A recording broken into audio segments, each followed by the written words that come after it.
అదిరా గౌరవం. వాడు కొడుకంటే. ఇప్పుడు ఎందుకు వాడిని నాతో కంపేర్ చేస్తున్నారు? వాడికి కావాల్సిన చేశారు, నాకేం చేశారు? వాడిని సెంట్ జాన్ స్కూల్లో చదివించారు, నన్నేమో గవర్నమెంట్ స్కూల్లో చదివించారు. ఇంటర్వ్యూకి వచ్చి చూడండి, ఒక్క ముక్క ఇంగ్లీష్లో మాట్లాడడానికి ఎన్ని తిప్పలు పడుతున్నాను. ఉద్యోగం రాలేదు అంటే ఎలా వస్తుంది? ఒక్క ప్రెసెంటేషన్ కూడా సరిగ్గా ఇవ్వలేకపోతున్నాను. నేనేం చేయను, అప్పుడు నా స్తోమత అంతేనయ్యా. ఆ తర్వాత సార్ని ఇంగ్లీష్ మీడియంకి మార్చినట్టే నన్ను కూడా మార్చుండొచ్చుగా. ఎందుకు మార్చలేదు? ఇందులో చూసిన పార్షాలిటీ, ఎప్పుడు చూసిన పార్షాలిటీ. కంపేర్ చేసి చేసి అసలు ఎందుకు కంపేర్ చేస్తున్నారు?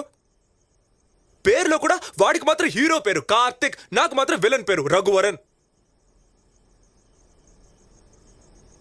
మీకు వాడే సూపర్ స్పెషల్ అనుకుంటే డైరెక్ట్ గా వాడినే కనుండాల్సింది. నన్నెందుకు కన్నారు? ఏం చేయని చెప్పు. ముందు నువ్వు పుట్టావు, ఆ తర్వాతే వాడు పుట్టాడు. Super, very good.